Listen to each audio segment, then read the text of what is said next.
చూస్ country delight, live better. ఇప్పుడే country delight యాప్ని download చేసుకోండి. ఎన్టీఆర్ గారితో చేశారు కదా సార్? ఎన్టీఆర్ గారితో చేయలేదండి, ఆయన బ్యానర్లో చేశాను. రౌడీ రాముడు కుంటి కృష్ణుడు అని చెప్పేసాను. అది ఒకే సినిమా, రాఘవేంద్రరావు గారు. ఇది దాంట్లో బాలకృష్ణ ఫ్రెండ్ క్యారెక్టర్. 3 సీన్లే ఉంటాయండి.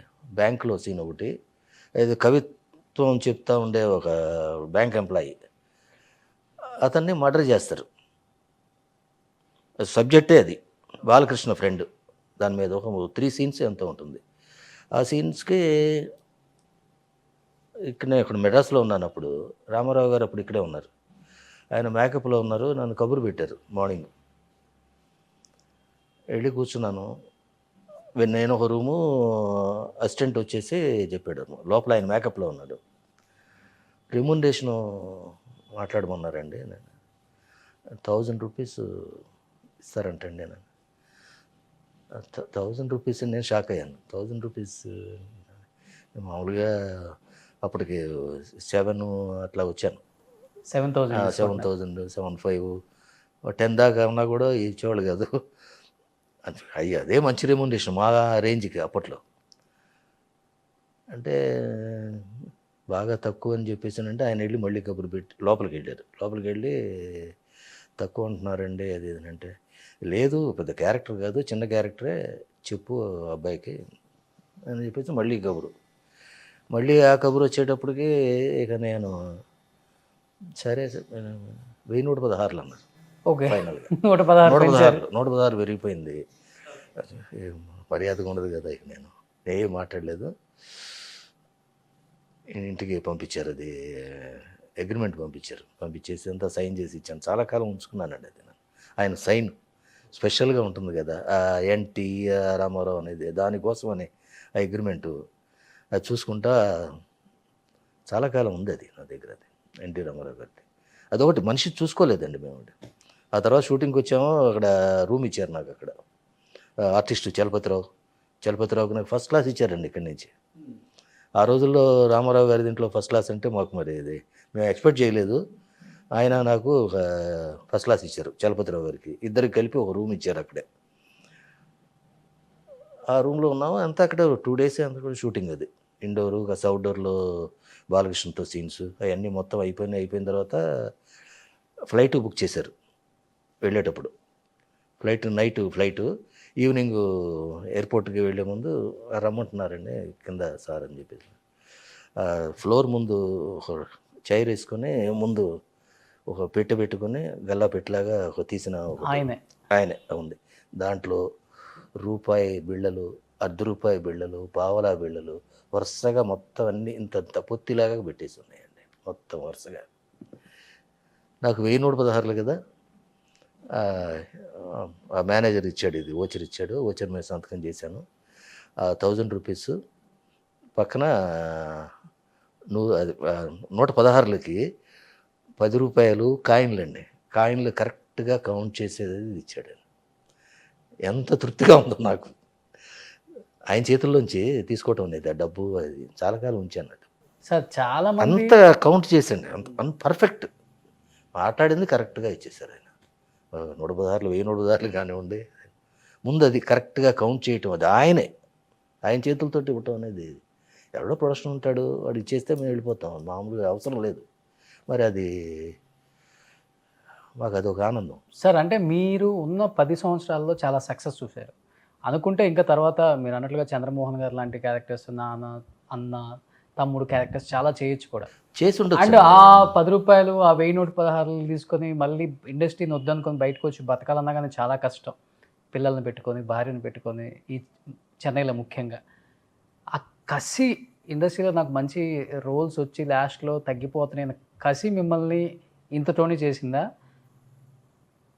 ఏంటి? అంటే బయటకు వచ్చి ఈరోజు లక్ష్మీకాంత్ గారు అంటే ఎక్కడ చూసినా కానీ ఇండస్ట్రీలో లేకపోయినా కానీ 100 కోట్లు సంపాదించి ఒక పెద్ద బిజినెస్ మ్యాన్గా నిలబడగలిగాడు బయటకు వచ్చిన తర్వాత. చాలామంది అది డైజెస్ట్ చేసుకోలేరు. మేము ఇండస్ట్రీలోనే చచ్చిపోతాం, చివరి శ్వాస కూడా మాకు షూట్లోనే అయిపోవాలని చెప్పి అనుకుంటారు ఒకసారి ఈ ఇండస్ట్రీకి వచ్చిన తర్వాత. ఇవన్నీ మర్చిపోయి ఎలా ఈ గ్రోత్ అంతా? ఫస్ట్ అండి నేను రాగానే ఫస్ట్ ఇయర్లోనే ముందు హౌస్ కావాలని సైట్ తీసుకున్నాం శాలిగ్రామంలో. 15,000 రూపాయలు గ్రౌండ్ అండి, ప్రసాద్ స్టూడియో ఎదురు. ఆ తర్వాత 84 దీనికి వచ్చేటప్పటికి అపార్ట్మెంట్ తీసుకున్నాం. ఆ రోజుల్లో తక్కువ అండి, మన దగ్గర ఉండే డబ్బు సరిపోయేది. ఆ సరిపోయిన దాన్ని జాగ్రత్తగా చేసుకున్నాం అంతే, విసలవిడిగా ఖర్చు పెట్టుకోకుండా. హ్యాపీగా ఫ్యామిలీ ఎడ్యుకేషన్ ఒకటి ఇంపార్టెంట్, పిల్లలకి ఇది చేయటం. మనకి అక్కడ బార్ అండ్ రెస్టారెంట్ దీంట్లో ఉండేది, అక్కడి నుంచి కొంచెం అమౌంట్లు వచ్చేది. బ్యాలెన్స్గా ఉండేవాళ్ళం కదా, జాగ్రత్తగా ఉండేవాడిని. ఆ పిల్లలు అది ముందు ఆ ఎసెట్ లోడ్ చేసుకున్నామండి. ఆ టైంలోనే హైదరాబాద్లో ఫిల్మ్ నగర్లో 1000 యాడ్స్ ఇది నేను తీసుకున్నాను అప్పట్లో. ఇచ్చారు, చాలామంది తీసుకోలేదండి. కొండల్లో ఎవడుంటాడు అక్కడ, ఎవడు పోయి ఉంటాడు, ఎవడు ఇల్లు కడతాడు అక్కడ అన్నారు. ఆ రోజుల్లో నేను తీసుకున్నా 3 క్యాడర్లు ఉండేవి, ఫస్ట్, సెకండ్, థర్డ్. నేను తీసుకున్నది హై 1000 యాడ్స్ నేను తీసుకున్నా. తర్వాత 600 యాడ్స్, తర్వాత 400 యాడ్స్ ఉన్నాయి. నేను 1000 తీసుకున్నాను. అంటే ఆర్టిస్ట్గా వద్దనుకున్న తర్వాత ఎలా టర్న్ అయింది సార్ మొత్తం? అంటే బిజినెస్ సైడ్ వచ్చేసారు మొత్తం. బిజినెస్ ఒక స్టూడియో ఒకటి పెట్టామండి ఇక్కడ. స్టూడియో పెట్టేసి అది మొన్న కరోనా టైంలోనే తీసేసాను అది. ఓ స్టూడియో. నేను వెళ్ళటం మానేశాను పూర్తిగా. అవును, చాలా మంది చెప్పారు సార్, హీరో ఆయన అంత ఫోటో పెద్ద స్టూడియో హీరోగా ఉంది. చేసి ఒక ఫోటో స్టూడియో పెట్టుకో. 84లో స్టార్ట్ చేశానండి అది. అప్పుడు మా బ్రదర్ ఉండేవాడు, ఈజ్ నో మోర్ నౌ. అతను ఫోటోగ్రఫీ సెక్షన్లో వర్క్ చేసేవాడు, ఐఐటి దీంట్లో. అతను చూసుకునేవాడు. నేను ఈ పైన ఈ మూవీస్ అవి పక్కనే ఘంటసాల గారి ఇంట్లో ఆఫీస్ ఉండేది మంది, ప్రొడక్షన్ ఆఫీస్ ఒకటి రన్ చేశానండి. ఘంటసాల గారి ఇల్లు డిమాలిష్ చేసేంతవరకు మన ఆఫీస్ అక్కడే ఉంది. ఇది నీలిమ ఫిలిమ్స్ ఆఫీస్ అది.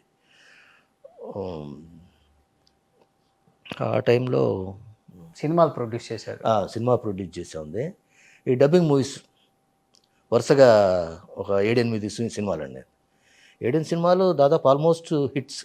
మీరు వినే ఉంటారు, ఇది కాళరాత్రి హర్రర్ మూవీ, దేవి పూజ, దేవి వ్రతం, కేఆర్ విజయ, స్వామి అయ్యప్ప దర్శనం ఒకటి పెద్ద సూపర్ హిట్, అది ఒకటి ప్రభు, వీళ్ళందరూ చేసినాయి. వరుసగా కార్తీక మాసం అని చేశాను. అది పిక్చర్లన్నీ బాగా బిజినెస్ బాగా జరిగినాయి, బాగా ఆడినాయి కూడా. కొన్ని నేనే ఉంచుకునే సురేష్ పిక్చర్స్, రామానాయుడు గారికి డిస్ట్రిబ్యూషన్ ఇచ్చాము ఒకటి 2. నైజాం ఇది సీడెడ్, అక్కడ ఈస్ట్ గోదావరి ఒకటి బిజినెస్ అయ్యేది కాదు, అక్కడ ఒకటి 2 సినిమాలు అలా చేశాను. అక్కడ కూడా బాగా చేసింది. ఏదో కొంత వచ్చేయి డబ్బు రిటర్న్. ప్రొడ్యూసర్ అయ్యి నిలబడ్డారు. అయిన తర్వాత దాని మీద కూడా మనకు బాగానే ప్లస్ ఏనండి అది. ఓకే. స్టూడియో ఏదో ఊరికే మిస్టీనియన్స్, మనకు ఒక అడ్రస్ నాకు అది. వచ్చేవాళ్ళు ఫ్రెండ్స్ ఉంటారు. అంటే ఉస్మాన్ రోడ్డు ఆ రోజుల్లో ఎవరు తిరిగేవాళ్ళు ఎవరు లేరండి అసలు ఆ రూమ్లో.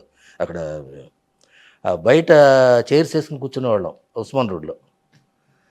అప్పుడప్పుడు 5 నిమిషాలకి 10 నిమిషాలకు ఒక కారు వెళ్ళేది. ఆ కారులో ఎవడో తెలిసిన వాళ్ళు ఉండేవాళ్ళు, మన సినిమా వాళ్ళే. శోభన బాబు గారు ఏదో పక్కన అటు నుంచి వెళ్ళటం, అవన్నీ ఆయన చూస్తూ పోవటం. మన స్టూడియో గమ్మత్తుగా ఉండేదిలేండి అసలు. చాలా ఆ రోజుల్లో ఒక ల్యాండ్ మార్క్. అంతే. వచ్చేవాళ్ళంతా కూడా అక్కడికి సాయంకాలానికి ఒక 5 గంటలకి చేరేవాళ్ళు. మా గ్రూప్ ఉండేవాళ్ళు 10 మంది. పాండీ బజార్ నుంచి షిఫ్ట్ అయిపోయి స్టూడియో సెంటర్ అనమాట అది. సరదాగా టీ తాగటం, పక్కన టీ స్టాల్ ఉంది, ఇప్పటికీ ఉంది. ఇప్పటికి లేదులేండి, ఇప్పుడు తీసేశారు అది. సో టైంపాస్ అయ్యేదండి మాకు బాగా. ఇప్పుడు ఇంకా మొత్తం అందరూ హైదరాబాద్ షిఫ్ట్ అయిపోయారు కదా. మరి ఇక్కడ ఉండేది ఏముంది, ఆ ఓల్డ్ ఫ్రెండ్స్ చాలా కొద్దిమంది ఉన్నారు. వాళ్ళు కూడా కొంతమంది పోయారు, కొంతమంది ఏదో మిగిలిన వాళ్ళలో మేము వేళ్ల మీద లెక్క పెట్టుకోవచ్చు అనమాట. అంతే. సుమన్ టీవీలో మీ పర్సనల్ అండ్ బిజినెస్ ప్రమోషన్స్ కోసం కింది నెంబర్కి కాంటాక్ట్ చేయండి.